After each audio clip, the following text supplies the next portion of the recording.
Señora Cifuentes Cuenca, del Grupo Parlamentario Popular.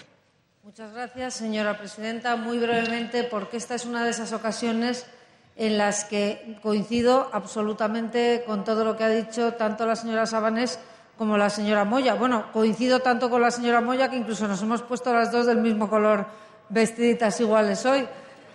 En cualquier caso, yo tan solamente quiero utilizar este turno para agradecer el trabajo que se ha hecho, el esfuerzo que se ha hecho por parte de todos los grupos parlamentarios para llegar a un acuerdo y, sobre todo, felicitar a quien de verdad lo merece, que es el colectivo de educadores y educadoras sociales que están aquí presentes y representan a otros muchos, que hoy por fin pues ven cumplida una petición, un anhelo que tenían y una necesidad de poder organizarse, poder tener, digamos, una base para el reconocimiento de su profesión. Eso se ha conseguido, es bueno para ellos, va a ser bueno para todos los madrileños y, por tanto, desde aquí mi felicitación. Nada más.